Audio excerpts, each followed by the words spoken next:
நடந்து முடிந்த தமிழ்நாடு சட்டப்பேரவையில் விஜயின் தமிழக வெற்றி கழகம் 108 தொகுதிகளை கைப்பற்றியது.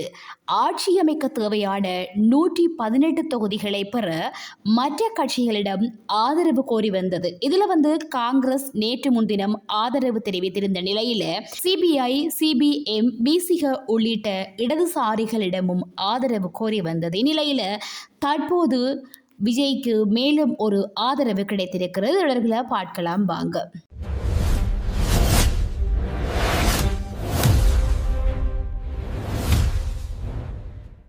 தமிழ்நாட்டில் புதிய அரசை அமைப்பதற்காக தமிழக வெற்றி கழகத்துக்கு மார்க்சிய கம்யூனிஸ்ட் கட்சி நிபந்தனையற்ற ஆதரவை அறிவித்திருக்கிறது. தமிழகத்தில் தாவேக 108 இடங்களை பெற்று எந்த கட்சிக்கும் பெரும்பான்மை இல்லாத நிலையில தொங்கு சட்டப்பேரவை உருவாகியுள்ளது. தாவேகாவுக்கு காங்கிரஸ் ஆதரவளித்திருக்கும் நிலையில விசிக, மார்க்சிஸ்ட் கம்யூனிஸ்ட், இந்திய கம்யூனிஸ்ட் கட்சிகளின் ஆதரவை கோரியிருந்தது. இதற்கிடையில திமுக தலைவரும் முன்னாள் முதல்வருமான மு.க. ஸ்டாலின் எதிர்க்கட்சியாக செயல்படுவதில் தான் விருப்பம் என்று சொல்லி தெரிவித்திருந்த நிலையில திமுகவின் ஆதரவை பெற்று ஆட்சி அமைக்கும் முனைப்பில் அதிக பேச்சுவார்த்தை நடாத்தி வருகிறதாகவும் தகவல்கள் தெரிவிக்கின்றன. தாவேகாவுக்கு ஆதரவு அளிப்பது தொடர்பாக பிசிக இடதுசாரிகள் தனித்தனியாக அவர்களது கட்சி செயற்குழு கூட்டங்களில் தீவிரமான ஆலோசனையில் ஈடுபட்டாங்க. இந்திய கம்யூனிஸ்ட் கட்சியின் ஆலோசனை கூட்டம் முடிந்த நிலையில நேற்று ஆதரவு கேட்டு வந்த தாவேகாவினை பொதுச் செயலர் CDIR நிர்மல்குமார் இந்திய கம்யூனிஸ்ட் கட்சி மற்றும் மார்க்சிய கம்யூனிஸ்ட் கட்சியின் அலுவலகத்திற்கு வருகை தந்து ஆதரவை கோரியிருந்தார்.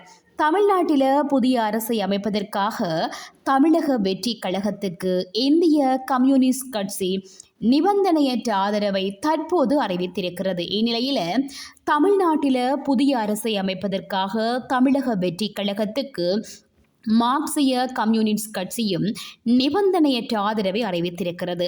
தாவேக 108 எம்எல்ஏக்கள், காங்கிரஸ் 5 எம்எல்ஏக்கள், இந்திய கம்யூனிஸ்ட், மார்க்சிய கம்யூனிஸ்ட் தலா 2 எம்எல்ஏக்கள் என தமிழக வெற்றி கழகத்தின் கூட்டணியில் தற்போது பலம் 116ஆக உயர்ந்திருக்கிறது. மொத்தமாக 118 தேவையாகவே இன்னும் 2 இடங்கள் எஞ்சி இருக்கின்றன. இன்னும் 2 எம்எல்ஏக்கள் தேவையாக இருக்கிற நிலையில இன்று மாலை இணைய வழியில ஆலோசனையில் ஈடுபட இருக்கிறாங்களாம்.